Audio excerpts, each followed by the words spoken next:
If you want to catch a fish, you got to go fishing. And if you want to buy your first website, you got to look at some websites. Make sense? I've looked at a lot of websites, and in this video, you get to come over my shoulder and look at 3 websites for sale with me. You'll hear and see what goes on in my head when I look at websites, so that you can get a quick crash course in website shopping. So if you're ready to look at 3 websites for sale, then tap the like button and let's get into it. And by the way, thank you for hitting the like button. It means a lot, and I really do appreciate it. Hey y'all, you're about to see the first website for sale. But if you're like the hundreds of people that we've helped to buy their own online business, you've probably heard horror stories of people buying a website that turns out to be a lemon. If you don't want that to happen to you, then stick around for the last website for sale in this video. It will save you from making a rookie mistake. All right, let's look at our first website. So we're here on Flippa.com, a massive marketplace. Let's check out websites and content websites. Let's see what they have on sale right now on Flippa. Let's go shopping. Okay, first things, you always want to know what your buying criteria are. What kind of website are you looking for? We've already decided on content websites because they're simple, relatively, compared to SaaS or e-com businesses. So we're looking at content websites. Let's look down here. We also want to have an idea of the prices. So the price you're willing to, the amount of money you're willing to spend on a website. So if we say we're looking at a range of websites, maybe $50,000 to $70,000 or $100,000, whatever it is for your situation, you need to have that firmly in your mind before you go looking around. Let's check out, let's say you have $230,000, then maybe it's reasonable to check out a $200,000 website. Let's check out mykitchenescapades.com. All right, let's see what it has here. It says mykitchenescapades.com. Unlock the potential of a dormant cooking website. Dormant, meaning they probably are not, the owner is probably not doing very much with this website right now. Maybe they're not adding content or doing all the kinds of things that would help the website to grow. So dormant. We'll delve into that in a little while. Unlock the potential of a dormant cooking website. I love the cooking niche. It's people are always going to be cooking. It's not going anywhere, and it's very versatile. You can always whip up some new recipes, some new content. So 15 years old. So 15 years old, that is good. 15 years is a long time in the internet world, and that gives us a little more confidence. Monetize with Mediavine ads. So it's a display advertising website making money from ads. Mediavine is a network, an ad network, and a quality one at that. Imagine the possibilities for growth if you start working on it. True enough, I guess. But let's just focus on the risks for now. This website makes $6,000 per month in profit. That's interesting. You always want to find out over what time period they're calculating that. Is that the past 6 months? Is that the past 2 years? Is that last 12 months? Let's go straight to the performance overview. So it looks like this website's revenue most recently was going up, and then it's taken a bit of a dive. So maybe it's a seasonal website. Maybe it does better in the fall months or around Christmas or New Year's. Who knows? You'd want to look into that for this website as you're doing your due diligence. Page views. It looks like there's a slight decline in page views. Kind of stable, but really a slight decline. So that is a risk that you want to be aware of, that you want to notice when you look at this website. About the business, introducing My Kitchen Escapades, a one-of-a-kind cooking website designed to make cooking easy and accessible for everyone. Okay, let's just read what they have bold. 550 different recipes and cooking articles. That's a lot. The website is over 15 years old. Very cool. They claim, the seller claims, managing the website is incredibly easy. It takes no more than 5 hours per month to keep it running efficiently. This is so good for you to have fixed in your mind to know how many hours you're willing to work on your website per month.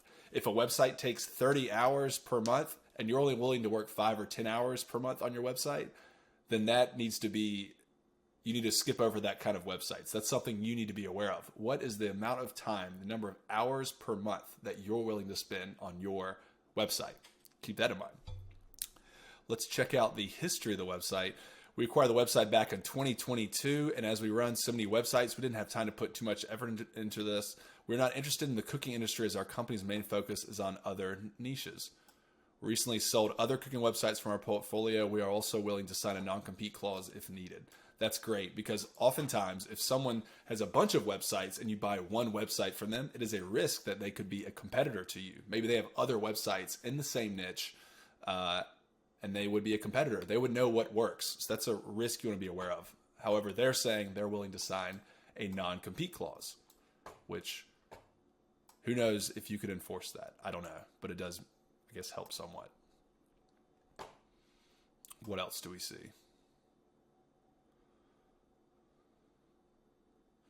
All right, here are the financial statistics. Annual revenue makes $73,000 in annual revenue. Annual profit, $72,000. So they're really, this site is very dormant. They are doing nothing except collecting a check from this website, hence the high profit margin. Again, that will go down if you are an owner of this website, a new owner. You probably want to invest in the website and spend money to grow the website. You can download the profit and loss statement right there. Let's check out the expenses. $25 a month for hosting. It's pretty standard. Content writing, $100 per month. That's very, very small. It would probably increase for a new owner. Recipe plugin, $26 a month. I'm curious what that does. Maybe something to ask the seller. All right. So the site is, okay, we're seeing organic search is the #1 source of traffic at 55% of the total, and organic social at 27%. I'm curious what the social is. Is that Pinterest? Is that Facebook? Is it TikTok? Who knows? I'd want to ask the seller, what is that source of traffic and how stable is it over time? Because that could be a risk. Pinterest could change its algorithm, or the traffic from Pinterest could change just like the traffic from Google could. So it's something to be aware of. Bunch of top tier countries, US, Canada, UK, Australia. So a lot of wealthy countries with wealthy audiences that will help you make more money off of your ads.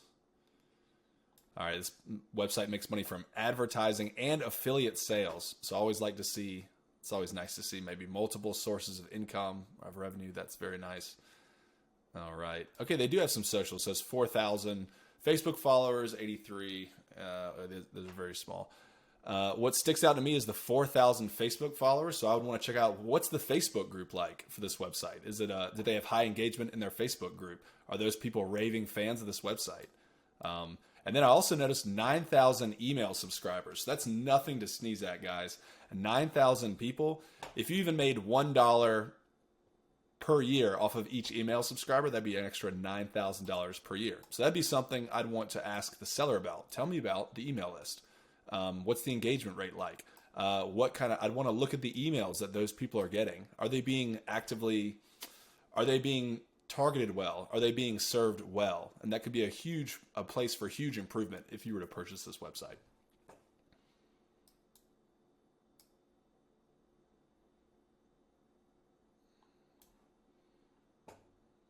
All right, cool. That is mykitchenescapades.com. Let's just check out the website real quick. My Kitchen Escapades. All right, immediately, this looks nice. Look at these pictures. This looks like a quality website. By Carol Jones, gets easy and delicious meals. So I'd want to know if this website is dependent on Carol Jones. That could be a personal brand dependency risk. That could be a risk that this website is dependent on this one person. So you'd want to know that and find out. All right, that is My Kitchen Escapades. Cool. We'll get back to the website for sale in a second, but I wanted to ask you, which one of these websites looks interesting to you? Why? Let me know in the comments below. Okay, let's look at our next website. I've chosen Of Zen and Computing. Let's see what that's about. It looks like it's for $153,000. But anyway, let's not get ahead of ourselves. Let's look at the website first. But you do want to have in mind what the price is of the website so that you're looking only at websites that are in your price range. Makes sense. Of Z or of Zen and Computing.com. Passive and growing 4-year-old tech and gaming blog with high DA and extensive opportunities for growth, which every seller says. FYI, take that with a grain of salt. Okay, cool. Let's just take this one bit at a time. Immediately, of Zen and Computing.com. I don't love the tech niche or the gaming niche because it feels like those things change a lot. They are not evergreen. So I think that's a risk you need to be aware of, that those are not evergreen niches, and you will constantly have to create new content, presumably. So a risk to be aware of. 3 years old, so not super young, but not super old either. Makes $4,000+ per month. 700,000 plus page views per month. That's a lot. It's a lot compared to some of the other sites we've looked at. All right, we're looking at these multiples. This multiple is higher. 2.6 is higher than some of the other sites we've looked at. I saw one that was like 1.8. So generally, the higher the multiple, the less risk in the business. So that is something to be aware of as well. All right, let's scroll down and see how revenue's been doing. So revenue looks like it goes up and down, and then it goes down. So that doesn't make me feel warm and fuzzy inside. Declining revenue isn't something great to see. It looks, I don't know whether that's a reporting error, but you want to make sure you get the most recent revenue data. Not sure if it's actually going down. That looks close to zero from my end. So I'd want to get the most recent data from the seller. And then if we're looking over at page views, it looks like there was a bump around the holidays, around November and Christmas. And then it looks like the page views are declining. So that is a risk as well. Declining traffic is a risk for this website. All right, about the business. Thank you for considering this brokerage listing and website business as a future investment. For us, but no, please take the time to read the entire listing. It is not allowed to go to user. I don't know what all that's about. Okay, it has a high domain authority score at 53. So 53 is not bad. 53, it's halfway to 100. That's pretty good. It's probably a pretty competitive niche. So 53 DR is pretty good. So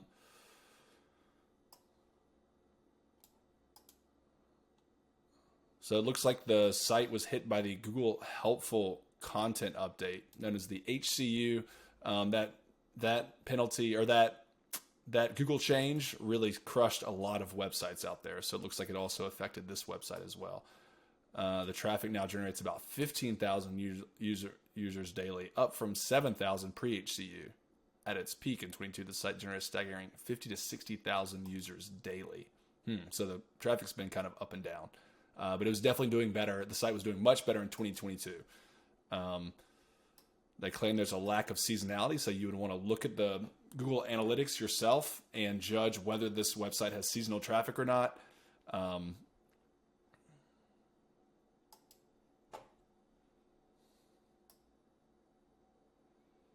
Yeah, revenue and profit are declining, which isn't great to see at all. It's not good. All right, let's see.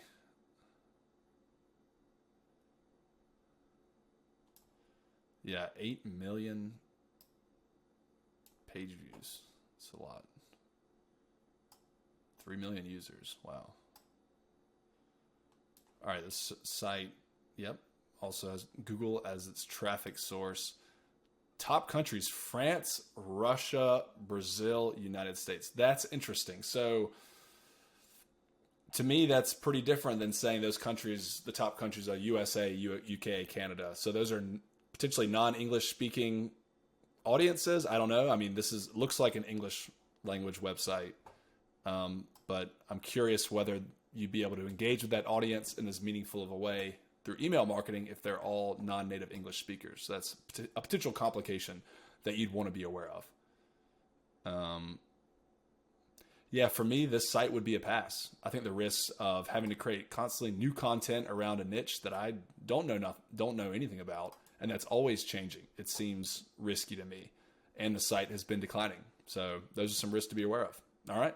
Every business for sale is different, and you have to know its specific risks. If you type in websites for sale, you will find a million of them. Each and every one has risks, and those risks are not obvious. And because there are a million sites for sale, you need a way to filter down to the good ones so you don't create a situation where you're endlessly searching for years for a website. So that's why you need to download our Due Diligence Framework. It takes you step by step, doing your own work to inspect the risks and opportunities that are in content websites. And as you use it, you'll become sharper at inspecting websites and then be able to save time as you become more skilled. So go to the description below and download the Due Diligence Framework right now.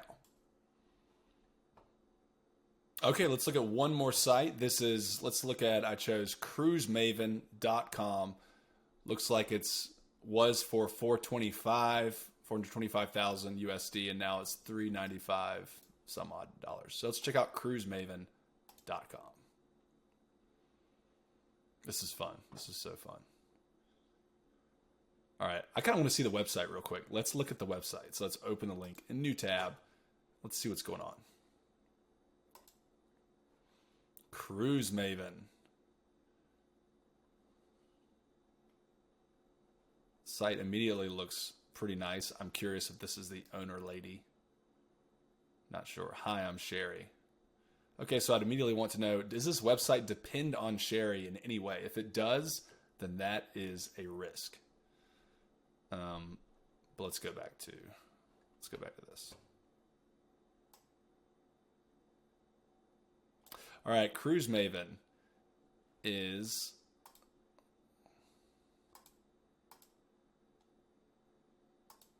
cruisemaven.com, an award-winning travel blog with a focus on cruising, cruise tips and advice, destinations guides, and breaking cruise news. Who knew?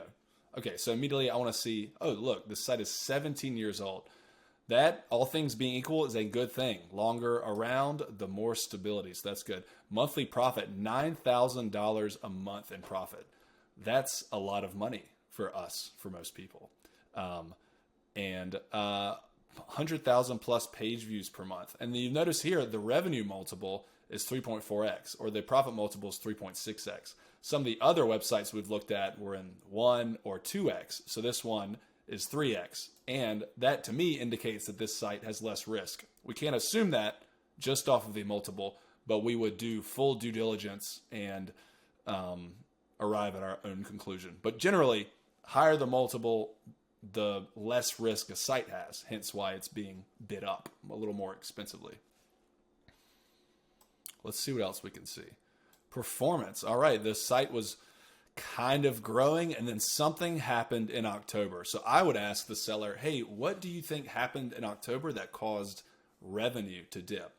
And potentially looks like traffic to dip. So what caused traffic to dip in October?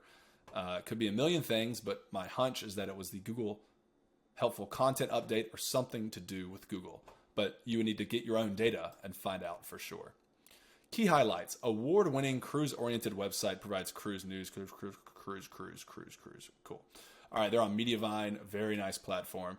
I would want to make sure that this site will stay with Mediavine. So does this site meet Mediavine's minimum traffic requirements? I would want to get confirmation from Mediavine that this site will stay with Mediavine. Otherwise, it could hurt revenue and have to go to a smaller or a less, another platform, another ad network.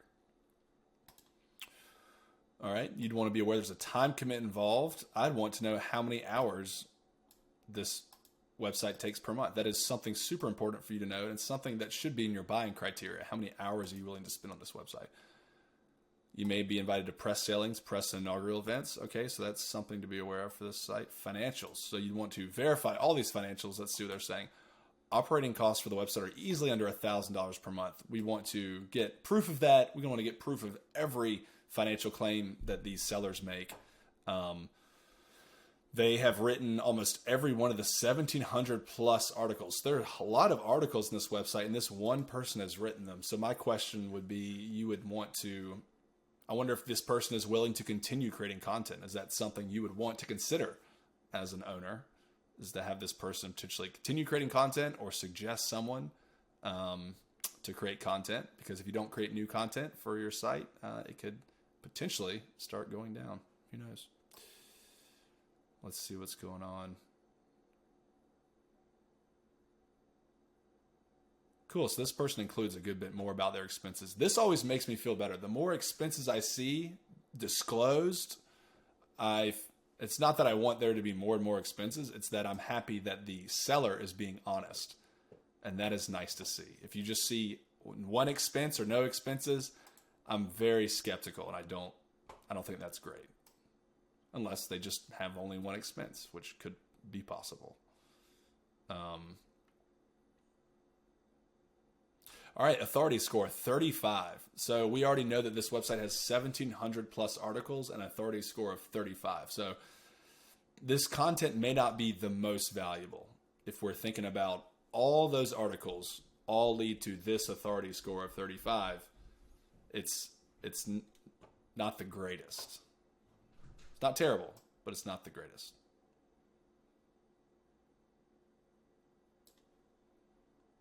Post-sale support, I would want to get understanding about what that includes. Facebook followers, 28,000 Facebook followers. Very cool. 2,500 on Instagram, 18,000 Twitter followers. That's interesting. That's a potential opportunity. So you want to focus on risk when you're buying a website, but it's nice to know that there's a Twitter following and there's 7,800 email subscribers. So I'd be curious about how those people are being marketed to. Are they being served well? Those are some evidences and proof from the P&L, so that if you were interested in this site, you would click on all those and thoroughly look at those and match those up with whether it's lining up with what the listing says. And it would also, these documents would provide you a way to, a starting point to ask more questions to the seller and make sure things really do add up.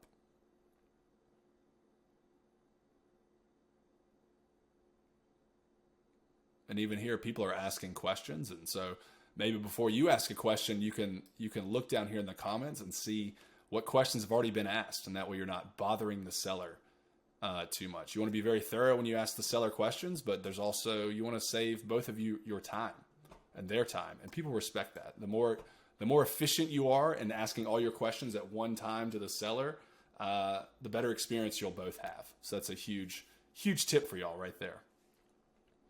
So yeah, that's cruisemaven.com. And that's that website. Thanks a bunch. Bye. Hey YouTube watcher, what's up? It's William Griffin. And if you have watched this video up until now, then please smash that like button, and I'm glad you're liking the video. Also, thank you so much for watching, and I hope you're doing super well. I also want to ask you, please consider subscribing, because my commitment and exploration on YouTube is about to blow up. More examples, more stories, more polls, more amazing content, and more engagement, more surprise and delight. This is the time to subscribe. I hope you consider it, and I hope I see you on the next video.